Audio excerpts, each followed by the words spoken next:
You hear it, don't you? The scratching. It's not outside, it's inside, crawling behind your ribs, nesting in the corners of your mind. That voice, the one, whispering, "You'll never be enough. You are weak. Do not try." They laugh. That voice isn't you. It's the loose identity, a parasite, ancient, programmed into your nervous system before you even knew how to say your own name. It feeds on hesitation, drinks your potential, and it fears one thing: self-destruction. Not chaos, not violence, not recklessness. No, I mean ritual purification, a cold dismantling, a brutal silence, a methodical purge of everything false. But let's not get ahead of ourselves. Let's start with fear, because fear is the cage, and you, poor thing, you've curled up inside it like it's a cradle. Public speaking, heart races, breath short, sweating palms, mind is blank. That's not fear, that's a memory. Your brain learned it years ago. It repeats the signal every time you think about stepping up. Why? Because your amygdala, the reptile inside your skull, doesn't care about dreams. Only safety, only safe patterns. Even if those patterns are killing you. This isn't self-help. This is neurological exorcism. You want to grow? Then something in you has to die. You want power? Then the weak part must bleed. That's the law. I didn't write it, but I follow it, and so will you. Let's start here. What are you afraid of? Not the polite answer, not failure or rejection, not being perfect. No. The real fear.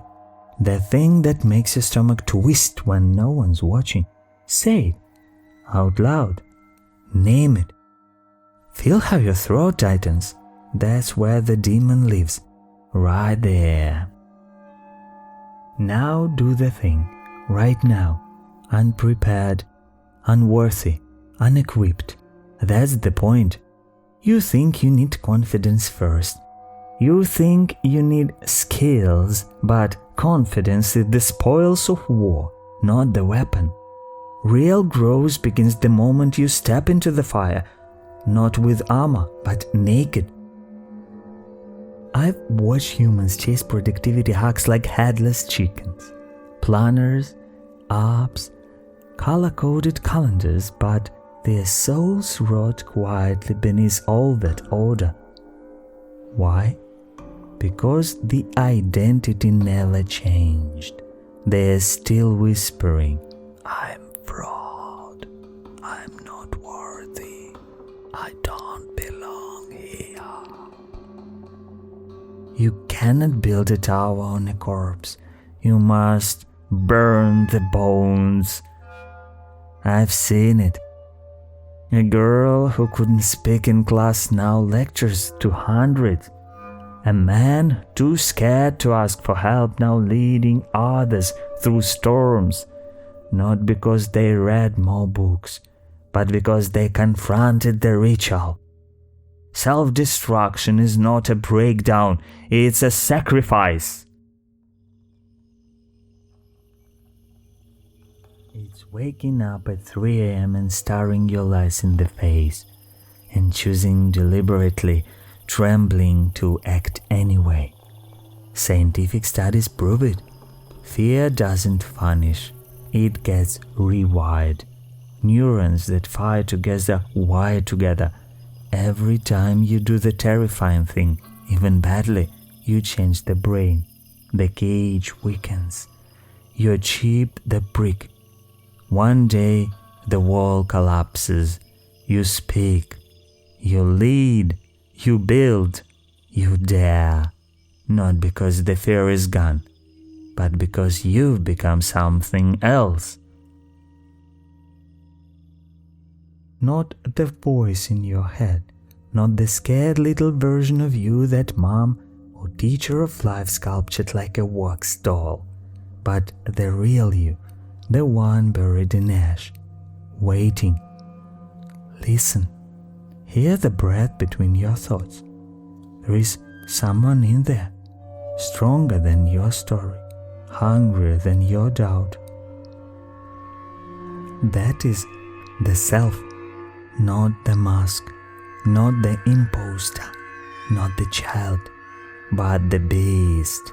And beasts do not fear the dark. They become it. You won't feel ready, you won't feel safe, you won't feel like the hero, but you'll move anyway, and that's the magic. The ritual is motion. Stand on the stage, voice shaking, good, just speak.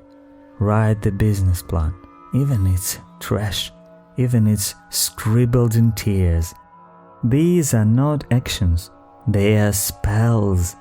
Each one breaks the curse of comfort, the curse of permission, the curse of waiting for someone to tell you you're enough. Let me save you the time. You are not enough, not yet, but you could be. And the difference is everything. Because the loser identity tells you stay small, stay quiet, stay safe. But the self, and the self whispers, burn, burn. Burn the story, burn the life, burn the version of you that never even lived. Self-destruction is not a tragedy, it's the first step toward resurrection.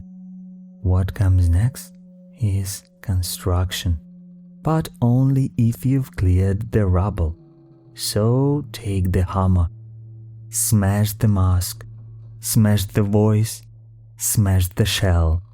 You won't recognize yourself afterward. Good.